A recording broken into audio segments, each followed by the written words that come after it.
अस्सलाम वालेकुम। इस लेक्चर में हम ऑर्गेनिक केमिस्ट्री का जो मोस्ट इम्पोर्टेंट टॉपिक है effects of bonds in molecules उसके बारे में पढ़ेंगे।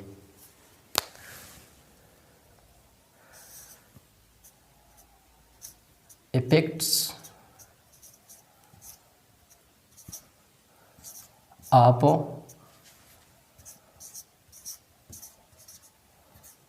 Bonds in molecules।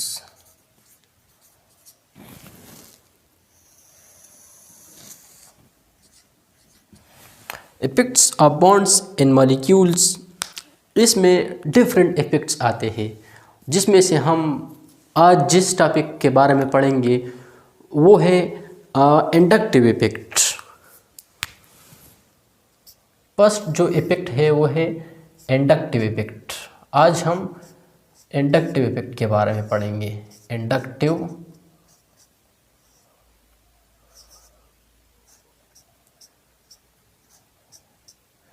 इफेक्ट।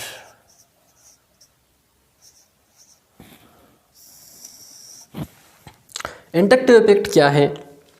तो चलो इंडक्टिव इफेक्ट को डिफाइन करते हैं पहले कि what is inductive effect. Inductive effect can be defined as the induction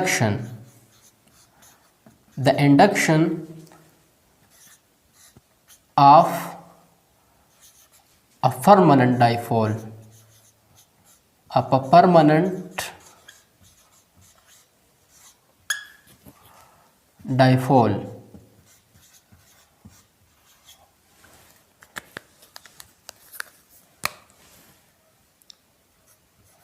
in a polar covalent bond, in a polar covalent bond between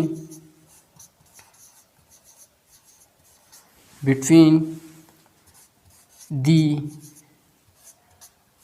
two unlike atoms of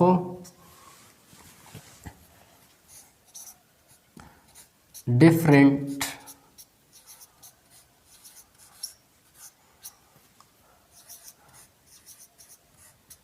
electronegativity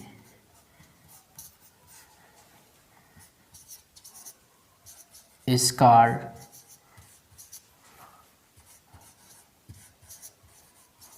inductive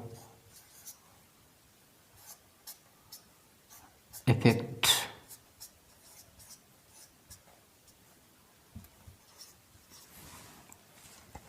यहाँ पर हमने permanent dipole लिखा है और induction means, चूँकि यहाँ पर जो दो एटम्स होते हैं उनका जो इलेक्ट्रोनेगेटिविटी होता है वो डिफरेंट होता है, तो इसकी वजह से वो बॉन्ड पोलर हो जाता है, उसमें पोलराइजेशन आ जाता है, जिसकी वजह से उसमें जो डाइपोल बनता है वो असल में परमानेंट डाइपोल होता है। चूँकि ये इफेक्ट, ये इंडक्टिव इफेक्ट असल में ये परमानेंट इफेक्ट है, परमानेंट इफेक्ट। और दूसरी बात इंडक्टिव इफेक्ट के हवाले से जो आपने याद रखना है वो है कि इसमें डिस्प्लेसमेंट होता है। डिस्प्लेसमेंट किस चीज़ का डिस्प्लेसमेंट होता है? तो इसमें displacement of sigma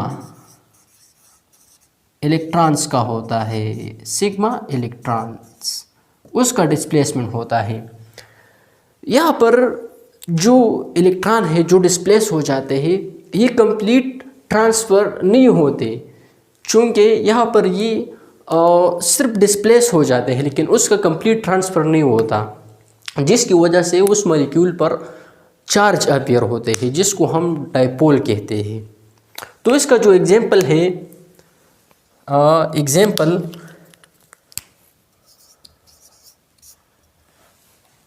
let's suppose हमारे साथ एक मॉलिक्यूल है क्लोरोमीथेन, ये क्लोरीन है।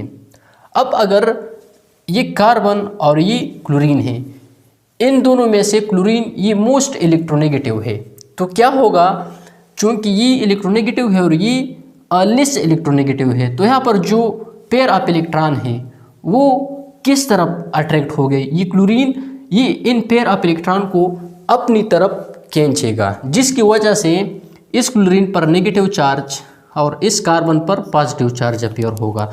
तो यहाँ पर डाइपोल क्रिएट हुए, ये डाइपोल क्रिएट हुए। इस डाइपोल को हम परमानेंट डाइपोल कहते हैं। क्या? Permanent dipole. हम इस डाइपोल्स इस डाइपोल को हम परमानेंट डाइपोल कहेंगे, क्योंकि यहाँ पर इंडक्शन हुआ, मीन यहाँ पर जो परमानेंट डाइपोल है वो क्रिएट हुआ, और किसकी वजह से, जो एटम है वो टू अनलाइक एटम है, यानी एक दूसरे से डिफरेंट है, और इनकी जो इलेक्ट्रोनेगेटिविटी है ये भी एक दूसरे से डिफरेंट है, तो इसकी वजह से यहाँ पर चार्ज अपीयर हुआ, यानी डाइपोल क्रिएट हुआ। तो हम कह सकते हैं कि the induction of permanent dipole in a polar covalent bond, चूँकि यहाँ ये कोवेलेंट बॉन्ड है, यहाँ इन दोनों एटम की इलेक्ट्रोनेगेटिविटी डिफरेंट है, जिसकी वजह से ये बॉन्ड ये पोलर हो जाता है, चूँकि इन पर चार्ज अपीयर हो जाते हैं between the two unlike atom. यहाँ क्लोरीन है और यहाँ पर कार्बन है, अनलाइक एटम है, और इसकी जो इलेक्ट्रोनेगेटिविटी है वो भी डिफरेंट है। तो इस डाइपोल की इंडक्शन की वजह से एक इफेक्ट क्रिएट होता है, जिसे हम इंडक्टिव इफेक्ट कहेंगे। दूसरा एग्जाम्पल यहाँ पर हम लेंगे CH3,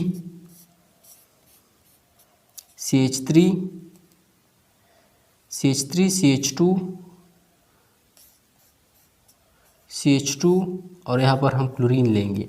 यह क्लोरीन मोस्ट इलेक्ट्रोनेगेटिव है, तो यहाँ पर जो ये बॉन्ड है ये इस तरफ शिफ्ट होगी, तो इसकी वजह से इस क्लोरीन पर नेगेटिव चार्ज, यहाँ पर पॉजिटिव चार्ज, यहाँ पर भी पॉजिटिव चार्ज। बाज़ बुक्स में एक सेंटेंस लिखा होता है कि जो ये इंडक्टिव इफेक्ट है, ये एक्टिव जो एटम है, यहाँ पर एक्टिव एटम्स या एक्टिव जो ग्रुप्स है वो है क्लोरीन, यानी इस एक्टिव एटम से जो दूसरी कार्बन है, ये इफेक्ट दूसरी कार्बन तक महदूद होता है, उसके बाद ये इफेक्ट ख़त्म हो जाता। एटम है वहाँ उतना इफेक्ट नहीं होता जितना एक्टिव कार्बन के बाद 2 कार्बन में होता है, तो तीसरे में इतना इफेक्ट नहीं होता। तो यहाँ पर भी डाइपोल क्रिएट हुआ, और ये डाइपोल असल में इंडक्टिव इफेक्ट की वजह से क्रिएट हुआ। यहाँ पर हम टाइप्स पढ़ेंगे। टाइप्स इंडक्टिव इफेक्ट की असल में 2 टाइप है।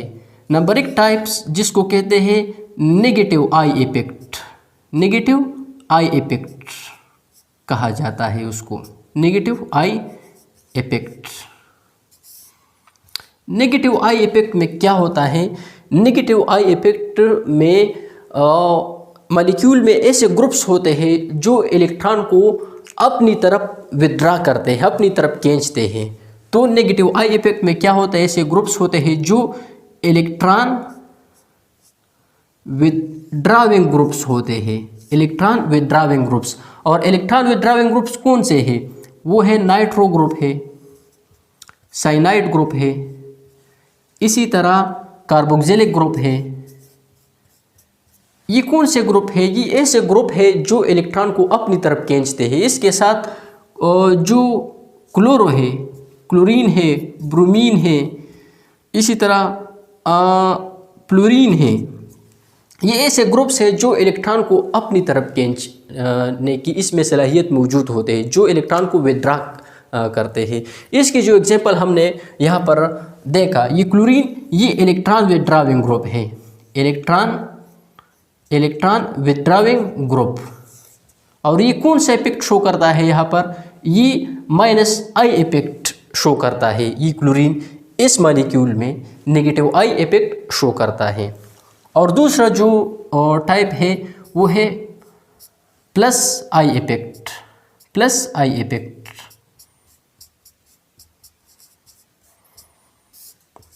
प्लस आई इफेक्ट में क्या होता है, इसमें मॉलिक्यूल में कुछ ऐसे ग्रुप्स होते हैं जो इलेक्ट्रॉन को डोनेट करते हैं। तो हम कह सकते हैं कि ये इलेक्ट्रॉन डोनेटिंग ग्रुप्स होते हैं। E mean electron, D mean donating और जी मीन ग्रुप्स। ये ऐसे ग्रुप्स होते हैं जो इलेक्ट्रॉन को डोनेट करते हैं। इसके जो एग्जांपल है वो है CH3 और C2H5। ये ऐसे ग्रुप्स होते हैं जो इलेक्ट्रॉन को डोनेट करते हैं। फॉर एग्जांपल CH3Cl, क्लोरोमीथेन हम लेते हैं। यहाँ पर जो ये मीथाइल ग्रुप है, जो CH3 है, ये कौन सा ग्रुप है और ये कौन सा इफेक्ट शो करता है? ये प्लस आई इफेक्ट शो करता है, क्योंकि ये इलेक्ट्रॉन को डोनेट करता है। किसको डोनेट करता है? क्लोरीन एटम को ये इलेक्ट्रॉन डोनेट करता है। तो ये CH3 ये कौन सा इफेक्ट शो करता है? प्लस आई इफेक्ट शो करता है।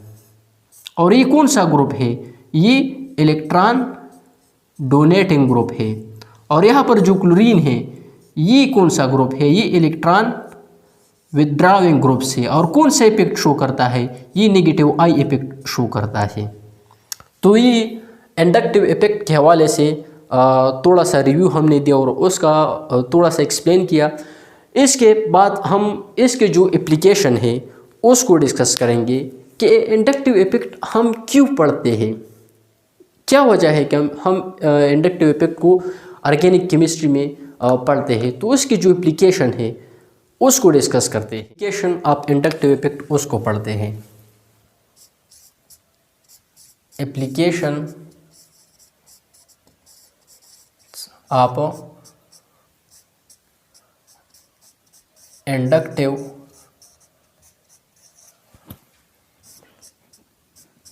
Effect.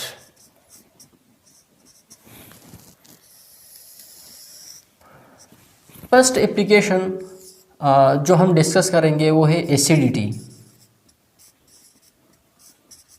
Acidity of carboxylic acid. यह जो पॉइंट है आपने नोट करना है वो ये है कि हमारे पास टू ग्रुप्स होते हैं। एक ग्रुप्स को हम इलेक्ट्रॉन विथड्राविंग ग्रुप्स कहते हैं और दूसरा जो ग्रुप है वो है इलेक्ट्रॉन डोनेटिंग ग्रुप्स होते हैं। इलेक्ट्रॉन विथड्राविंग ग्रुप्स का काम क्या है? जब भी आप कार्बोक्सिलिक एसिड में इलेक्ट्रॉन विथड्राविंग ग्रुप्स जैसा कि हमने पहले पढ़ा कि इलेक्ट्रॉन विथड्राविंग ग्रुप्स कौन से ग्रुप्स होते हैं। इलेक्ट्रॉन विथड्राविंग ग्रुप्स ये एसिडिटी को ये क्या करते हैं? एसिडिटी को ये इंक्रीज करते हैं। ये एसिडिटी को इंक्रीज करते हैं और इलेक्ट्रॉन डोनेटिंग ग्रुप ये एसिडिटी को डिक्रीज करते हैं। और ये क्यों जो एसिडिटी है यानी कार्बोक्सिलिक एसिड की जो एसिडिटी है ये इंक्रीज और डिक्रीज करते हैं, ये फिर वह इलेक्ट्रॉन डेंसिटी पर इन्हिसार करेगा, इलेक्ट्रॉन डेंसिटी पर इन्हिसार करते हैं। फॉर एग्जांपल हमारे पास एक कंपाउंड है, एक जनरल कार्बोक्सिलिक एसिड है, ये कार्बोक्सिलिक एसिड है और यहाँ हम इलेक्ट्रॉन विथड्राविंग ग्रुप अटैच करेंगे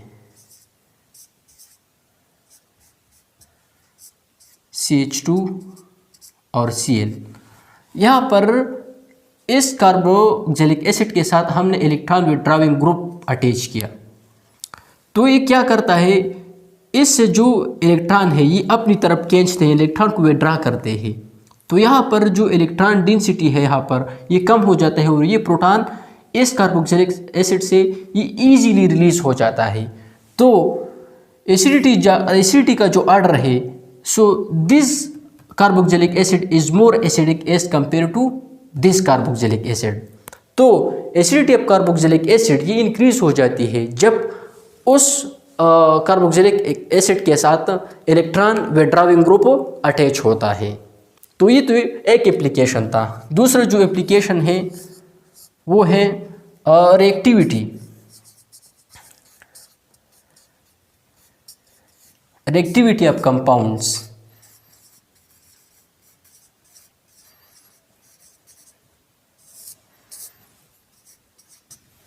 जब भी कंपाउंड्स में इलेक्ट्रॉन विड्रॉविंग ग्रुप होता है, इलेक्ट्रॉन विड्रॉविंग ग्रुप्स होता है, तो इलेक्ट्रॉन विड्रॉविंग ग्रुप्स ये उस कंपाउंड या मॉलिक्यूल का जो रिएक्टिविटी है वो इंक्रीज़ करता है।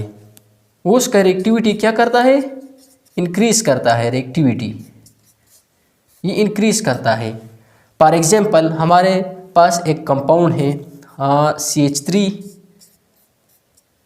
CH2 Cl। यहाँ पर इस कंपाउंड के साथ इलेक्ट्रॉन विड्रॉविंग ग्रुप क्लोरीन है। ये क्या करता है? ये इन इलेक्ट्रॉन को अपनी तरफ खींचता है और इस इलेक्ट्रॉन के खींचने के साथ इस पर नेगेटिव चार्ज और इस पर पॉजिटिव चार्ज आ जाता है। तो एक नेगेटिव ग्रुप उसके लिए फिर या क्या एक स्पेस क्रिएट हो जाता है, वो यहाँ पर इजीली अटैक कर सकता है। जैसे कि न्यूक्लियोफाइल है, न्यूक्लियोफाइल यहाँ पर इजीली अटैक कर सकता है। तो इस कंपाउंड का जो रिएक्टिविटी है वो ज़्यादा है as compare to this compound CH3 CH2 CH3। तो इस कंपाउंड का जो रिएक्टिविटी है वो ज़्यादा है as compare to this compound. तो इंडक्टिव इफेक्ट के ज़रिए हम रिएक्टिविटी ऑफ कंपाउंड्स इसको भी एक्सप्लेन कर सकते हैं। इसी तरह तीसरा जो एप्लीकेशन है वो है बेसिसिटी। बेसिसिटी ऑफ एमाइंस, इनको भी हम इंडक्टिव इफेक्ट के ज़रिए एक्सप्लेन कर सकते हैं। चौथा जो है वो है रिलेटिव स्टेबिलिटी ऑफ कार्बोकैटायन। ये भी हम इंडक्टिव इफेक्ट के ज़रिए एक्सप्लेन कर सकते हैं। इसी तरह इंडक्टिव इफेक्ट की जो एप्लीकेशन है ये बहुत वास्ट है। तो धीरे धीरे यहाँ पर आज हमने 2 एप्लीकेशन को एक्सप्लेन किया। इसी तरह इसके और भी एप्लीकेशन है, वो भी इंशाल्लाह नेक्स्ट लेक्चर में हम एक्सप्लेन करने की कोशिश करेंगे। आज के लिए इतना काफ़ी है। अगर कोई क्वेश्चन हो इंडक्टिव इफेक्ट के हवाले से और उसके जो टाइप्स है और इसके एप्लीकेशन के हवाले से, तो आप कमेंट में कर सकते हो। आज के लिए इतना काफ़ी है। Thank you.